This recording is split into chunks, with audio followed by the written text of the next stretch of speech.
Today is chainsaw day. I want to finish cutting down the tallows, the Chinese tallows that are along this little wet area. Follows the trail, maybe 200 yards long. I have attacked these twice in the last couple of years, and I don't think there's any of them standing that have not at least been girdled. Like this one's girdled, but it still has green leaves up there. But they're all coming down, and the reason for that is I want to get them out the way and burn them, because I have 30 cypress trees that I want to plant in a month or two when the weather cools off. And I want to plant them along this wet area because that's what they like. The same thing as the tallows. And I don't want dead tallows falling on them. So we're gonna do a lot of chainsaw, and I'm starting this. I'm starting filming. I don't know how long I'll film. Filming's kind of a pain, but we'll get started with the camera. In this video, I'm cutting more Chinese tallow trees. Latin name Triticum cibifera. It's a non-native deciduous tree. It was brought to the South in the 1900s by the Foreign Plant Introduction Division of the U.S. Department of Agriculture. They wanted to establish a soap making industry. Well, it didn't work, but the trees stayed around, and now they've spread all over the South. They don't grow in the north, they can't take the winters, and they don't grow out west, they can't take the dry weather. But they like our warm coastal areas, East Coast also, and some parts of California, and they just take over. They can grow 7 feet a year. They can get 100 feet tall. Mine are probably not that tall. They can live to be 100 years old. These are roughly 25 years old, because this one, the property was logged last. And they can drop 100,000 seeds every year, every tree, and I'm pretty sure mine do that.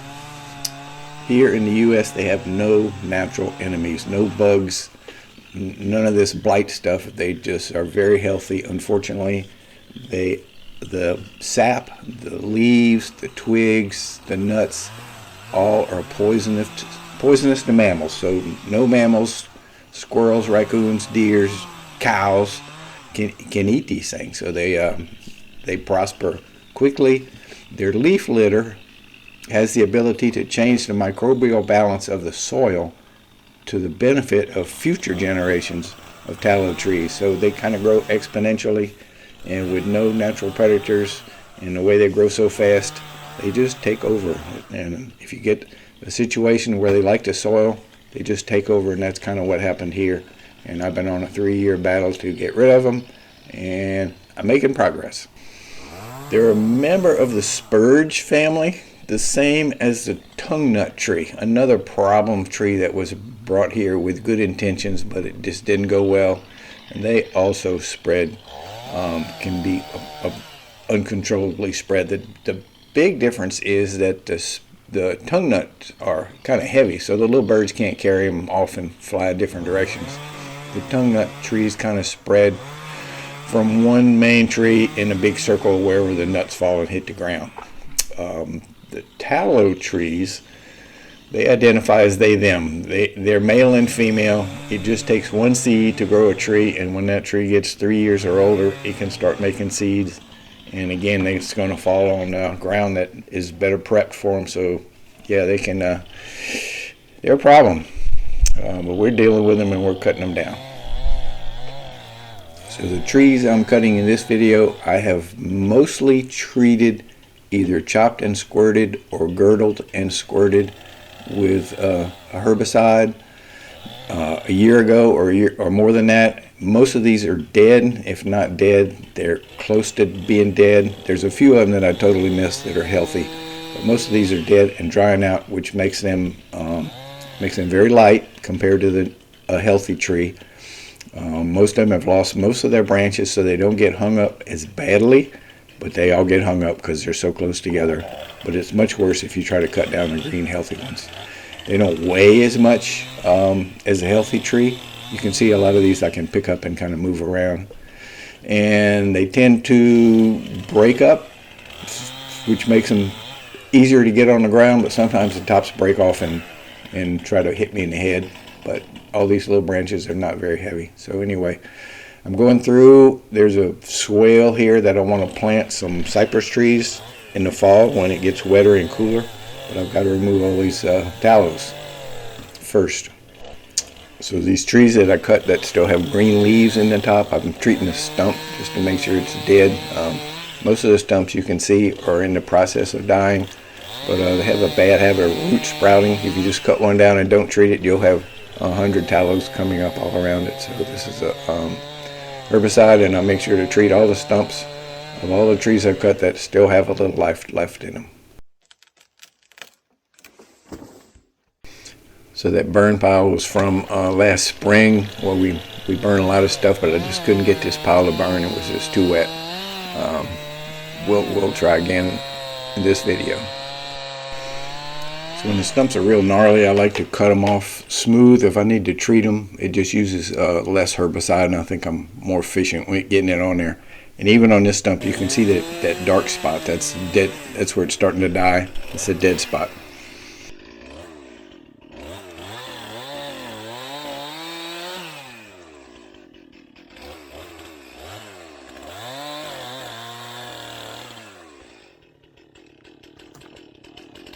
Okay, this one is not going to fall right because it's leaning against that branch, so I don't know what it's going to do. This big one, if I can get it to fall this ways, it should go all the way to the ground. And then there's one right behind it that's leaning the wrong way. Let's get this little one. Well, crap.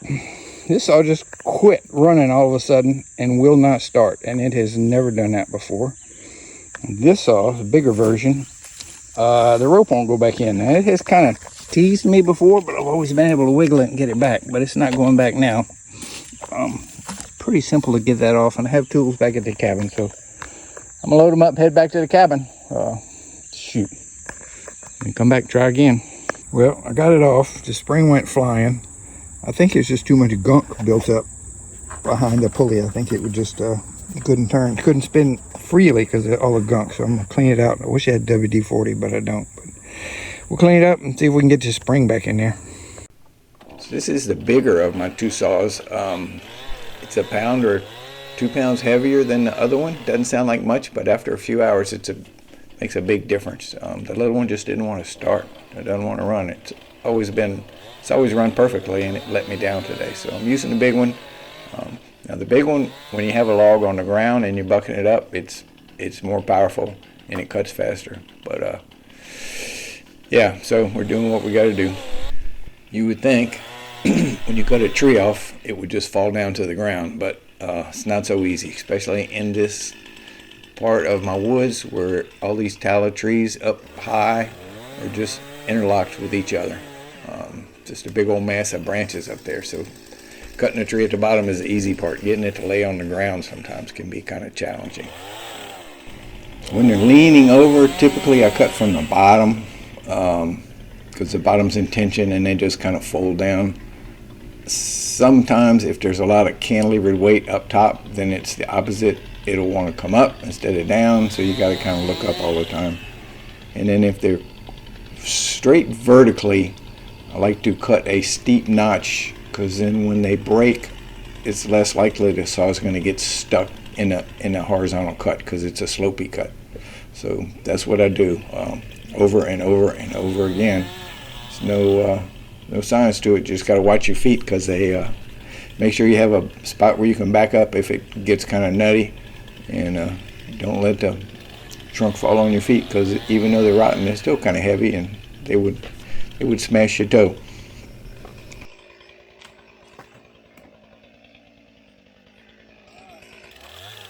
Sometimes I get lazy and don't cut a wedge, or don't cut a big enough wedge, or don't clear the wedge, and that's what happened in this. I didn't have a big enough wedge. It probably would have gone ahead and fallen over, but it just kind of got stuck. And then the saw got stuck, and then it's a mess.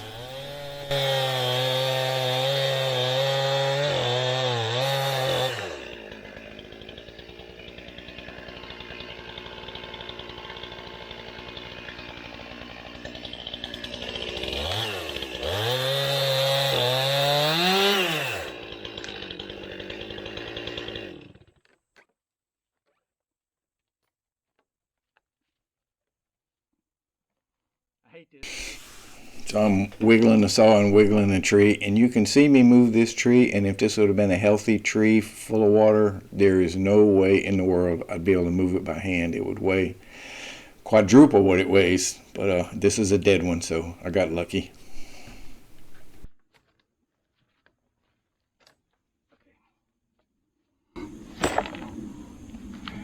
Now I got a dangerous tree.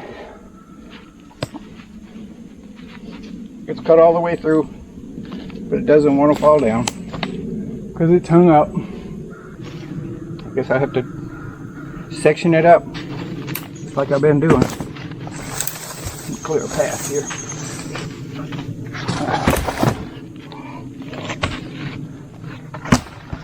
Okay.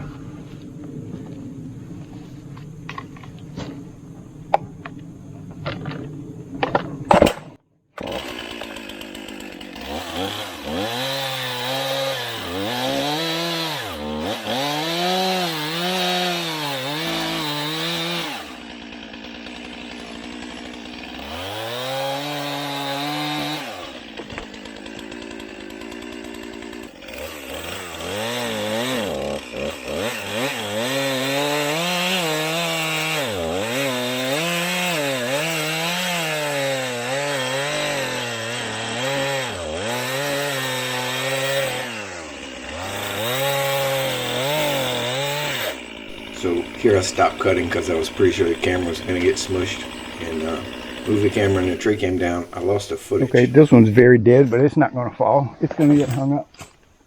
It's got a pretty good lean to it though. Maybe it'll fall.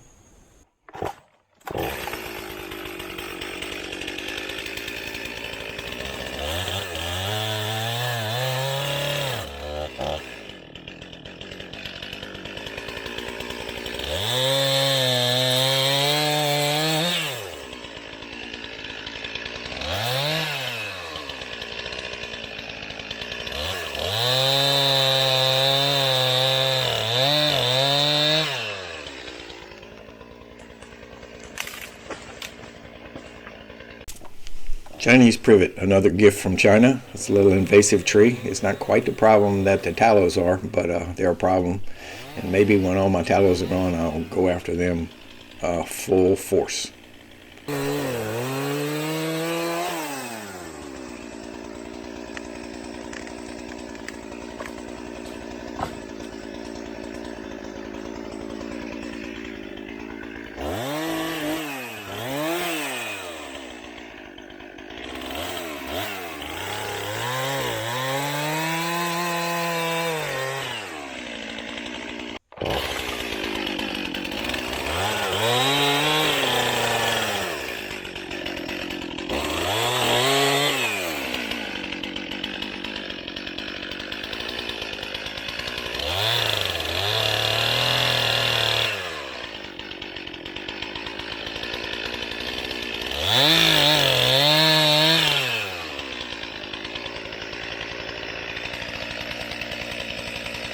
It can be frustrating when you look up and you see a little bitty branch about the size of a pencil keeping the tree from falling down, but that's the case all the time. The green branches up top, if they're healthy, they bend, but they just won't let go. You gotta fight it, or section it and keep letting gravity help you out.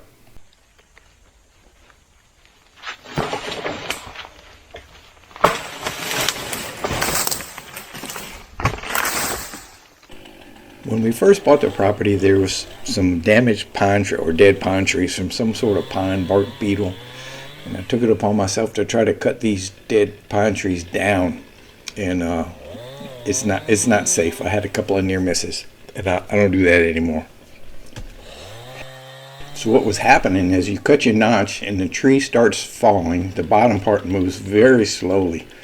The trees are so tall that the top part is accelerating fairly quickly, and things don't want to accelerate, so the top parts were tending to just break off and fall backwards, like right on top of you. So yeah, it's not safe, and there's not an easy way to do that. So now we just let them stand, home for the woodpeckers, and they're going to fall when they want to fall, usually on a stormy night.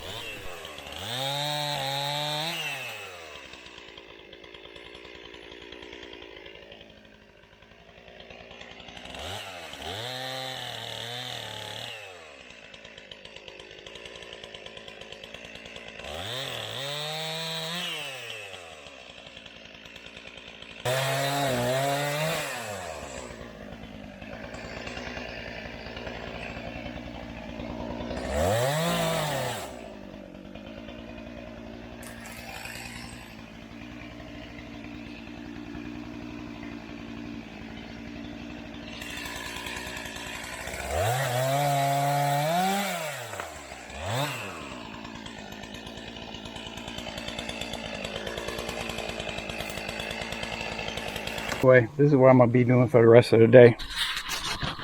But right now I'm gonna stop and go ahead and make a fire. I made this stack of wood last fall and it's been too wet to burn. It was kind of in the water, so it's not too wet now, so I'm gonna light it up and let it burn today. The rest of this stuff, I don't know if I'm gonna get to or not. It sure would be easier with the traco here. I might have the traco next week. I can pick up these logs and move them around without having to schlep them myself. All right, let's make a fire. So I got a special fire starter. I got wood scraps from my house that is super dry and a tire. It's the only way to get this wet stuff burning. So the tire's doing its thing, generating enough heat to get this old nasty wood to burn.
So I've now worked my way over to the beginning of the slough, the ditch, the drainage, whatever you want to call it. And this was my goal. I want to plant cypress trees along here. I want to get rid of these tallows. The problem with planting trees out here in the country is I can't water them. And cypress trees need a lot of water. So I'm going to plant them in this very low area. I think they'll be all right.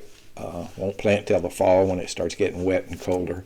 But the first summer's the challenge. They don't have the roots established completely, and we don't always get a lot of rain in the summer. So this is where we're going to plant.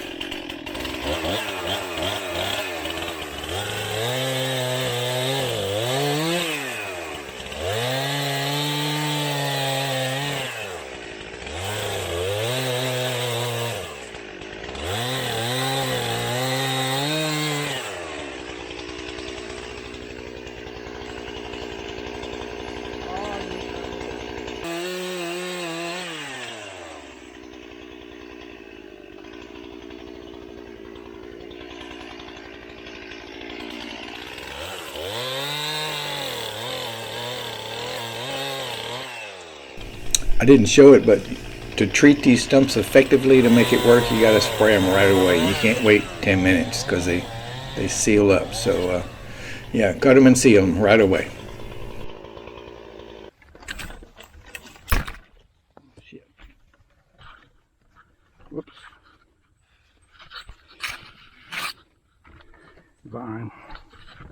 Vine got you.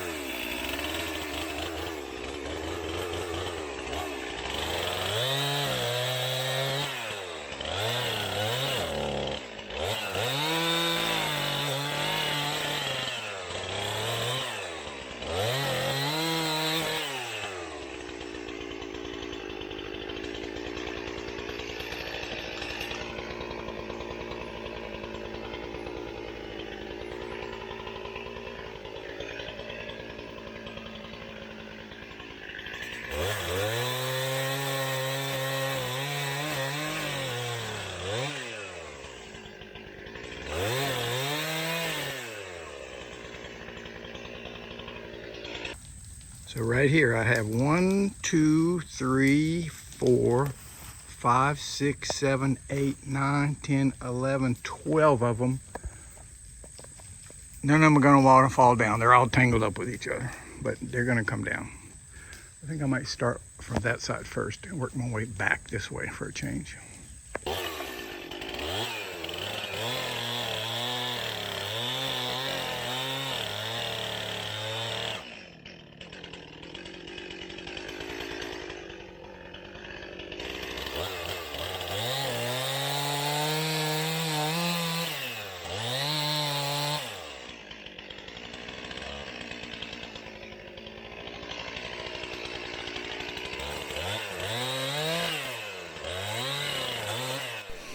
I know I'm going to hear from some more experienced loggers that say if I knew what I was doing, if I cut the knots right, blah, blah, blah, I could make the tree fall anywhere I wanted. Well, that may be true with a pine tree that grows straight up in the air, but these trees that are growing at angles and are lopsided, they're going to fall where gravity tells them to fall.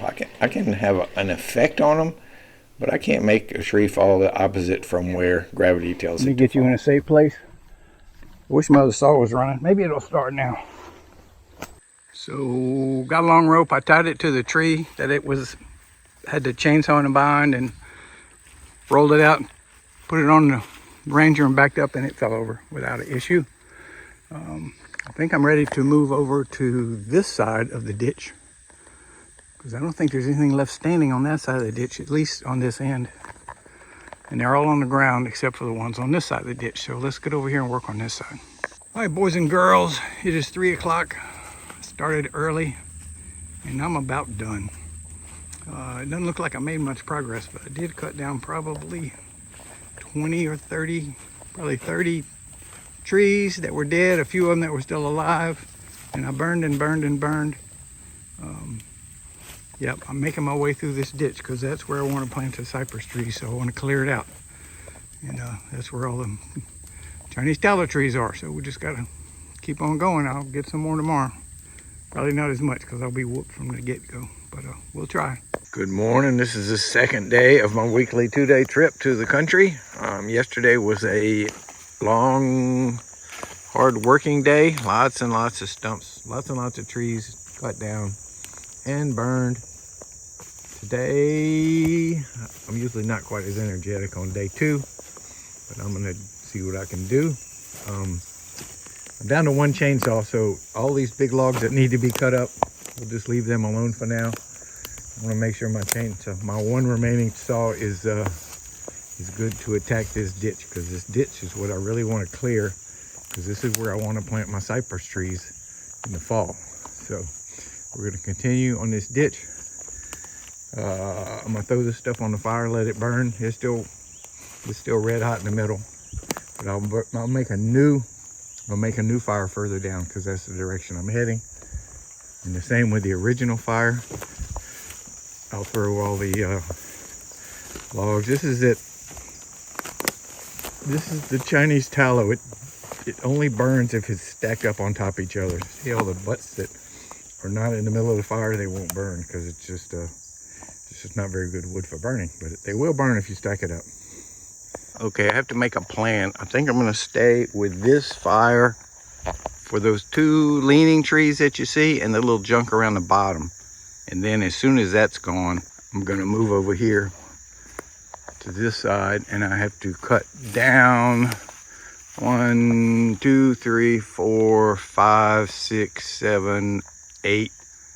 Looks like 8 tallows in a close little jungle. And I'll make a fire right here, where my wife and I had a fire in the spring, and try to get rid of them all. Yeah, it's not far. It's just 10 feet of greenness, but I think attacking it from the other side is going to be a little more effective. It's hard to see, but there's 2 trees over here that I can't even get to because of, 1, the fallen trees, and also the undergrowth that's here. So I'm trying to whack my way to get to those trees so I can get them down. Thankfully, the deer flies that are a pain for about 3 weeks right in the beginning of the summer, and the mosquitoes that will come out at night are not out in this area in spite of the brush and the damp soil. No mosquitoes, and that, my friend, is a blessing.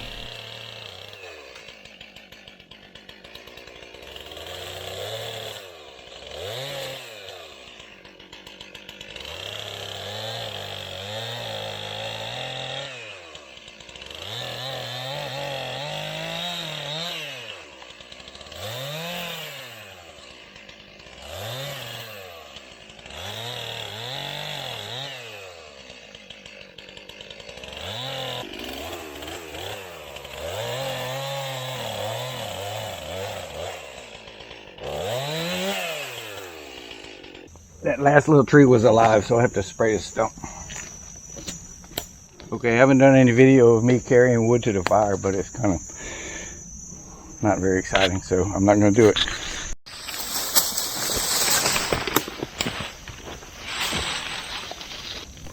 So the only thing better than burning green tallow branches is burning green tallow branches that are loaded up with seeds that are not yet mature enough to make trees. So there's that many less seeds I got to deal with in the future. It's awesome.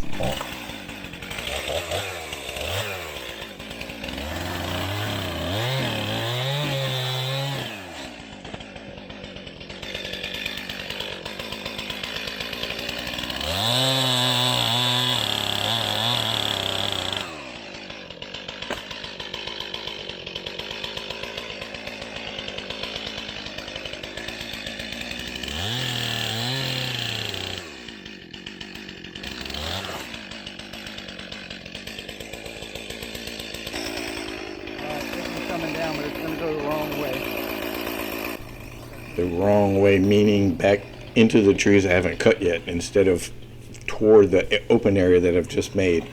It's very nice when they fall toward the open area and kind of give you some breathing room, but sometimes they don't want to do that.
So I've got 5 of them that I've cut and they won't fall down. I've got this big one here, and big one on the other side. I'm gonna try hooking them up to my Ranger and the winch and see if I can't pull them down. That will make everything a lot safer. And I think the little ones I could probably push over if this big one wasn't in the way. Let's see what we can do.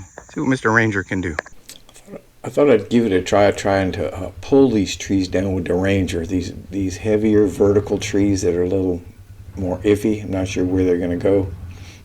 It didn't work very well. The bottom of the tree wanted to dig into the dirt. I was having to pull on them really hard. I mean, I could do it, but so the Ranger has a winch on the front that's fairly stout. I used it to try to pull my traco out of the mud 6 months ago or whenever, but it's not working right today. It's intermittent, and I don't want to pull out 40 feet of cable and not being able to spool it back up. So I was tying the rope to the bumper, and as hard as I was pulling, I was scared I was going to bend the bumper because it's kind of lightweight. So this was the last tree. I think I might have done one more where I tried to pull them down with the rope and the Ranger. So this is tree number 1 of week number 2, and this is a tallow with a forked trunk, and that doesn't happen very often. I'm assuming it was damaged when it was little. It is right next to the trail, so I've been looking at the tree for a long time wanting to take it down, and today's the day. And neither one of these trunks fell the way they were supposed to fall. I mean, there's no rules saying where they're supposed to fall, but where I was guessing they were going to fall, which is makes it makes this interesting. And it was still alive, so I did spray the trunk.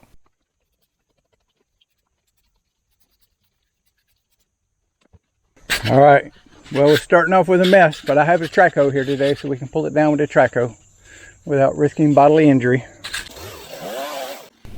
Since you've already seen 2 full days of dropping trees, this would be day 3, first day of second trip. I'm going to speed all these up. I don't want to put anybody to sleep that hadn't fallen asleep yet, because I got a bunch of clips, more than I thought I was going to get. But anyway, we're speeding them up, same old, putting the trees on the ground, trying to cut them up.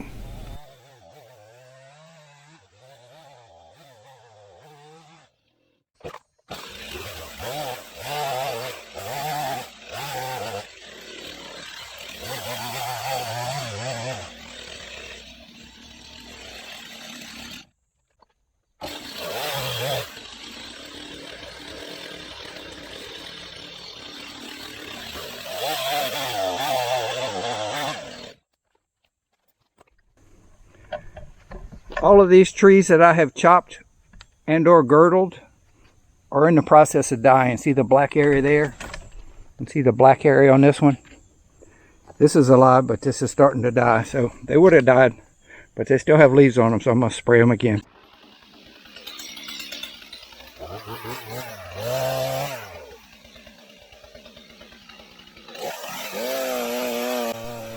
So the little saw is back in action. I changed the coil. They're $10 a piece. You know, that was a total guess, since the way it killed, it was running fine and then it was not running at all.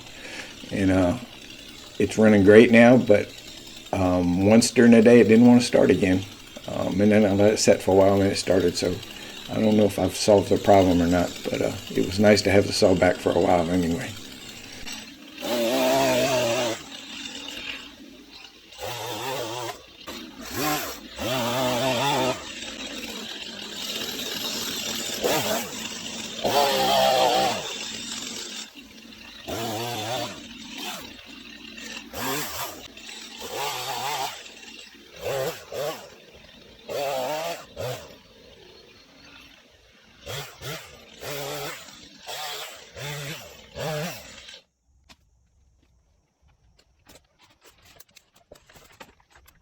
So that's what I have to do to get one on the ground.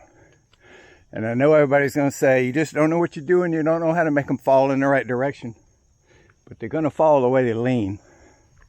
And that's a fact, unless you get ropes and everything. We're not doing that. So, all right, one down, lots to go.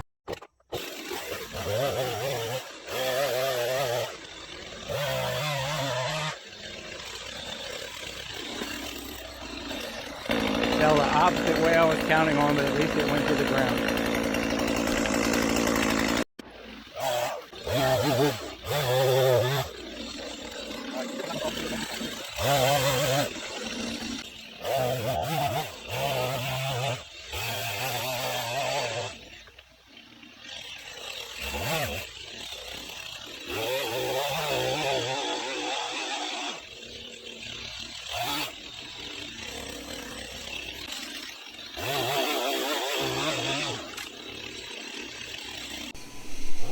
This is what happens when the tripod falls over and you don't notice it.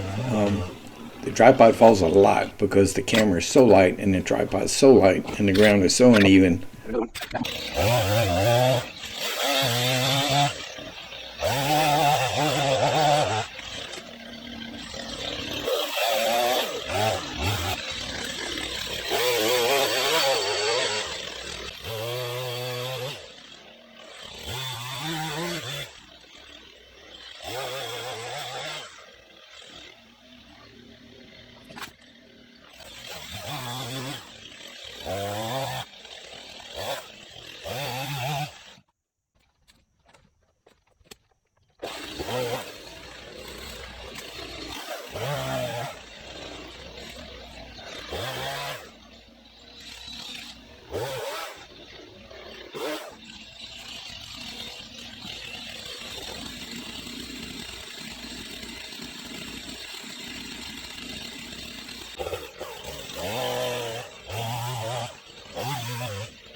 There's a group right here of 1, 2, 3, 4, 5, 6 substantial ones.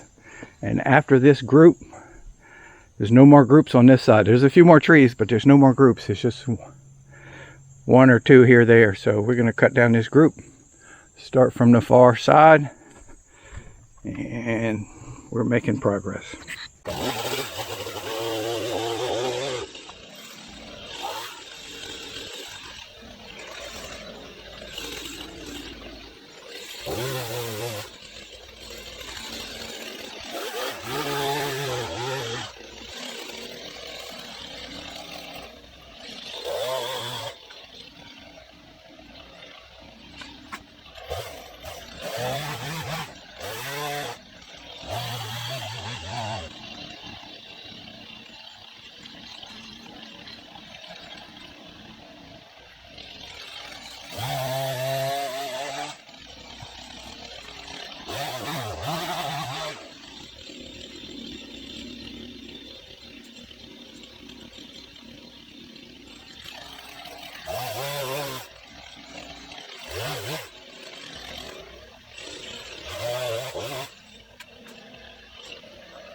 So my hands are always shaky, but they were getting really shaky. So I think it was time to put the chainsaw down and let's make a fire.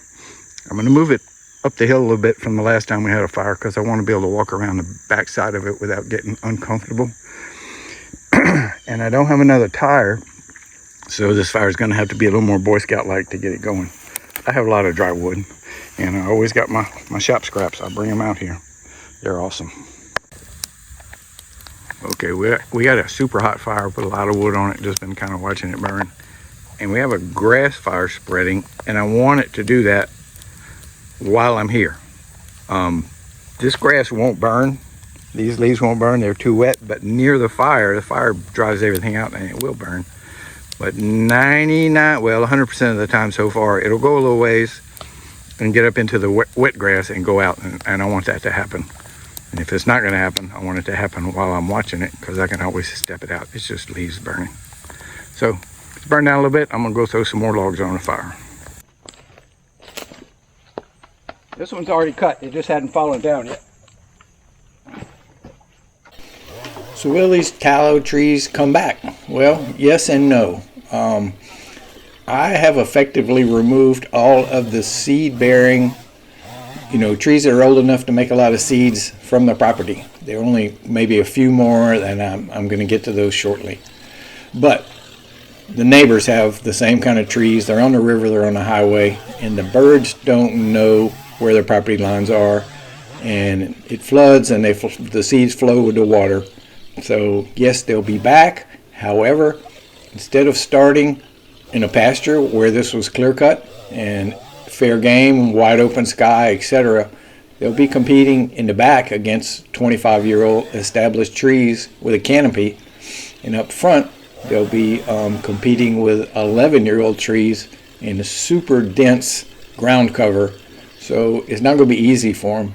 And then when they get to be about a year old and about 6 feet tall, they stand out like a sore thumb, and I can see them from a mile away. So I'll continuously go after them, but I don't think it'll ever be the problem like it has been when we bought the property, or it is now, because it's just not going to be able. They're not going to be able to come back and take over like they did when this was open canopy piece of land. They're going to have to fight for every little sapling that grows. And as long as I'm around, I'm going to cut the saplings too.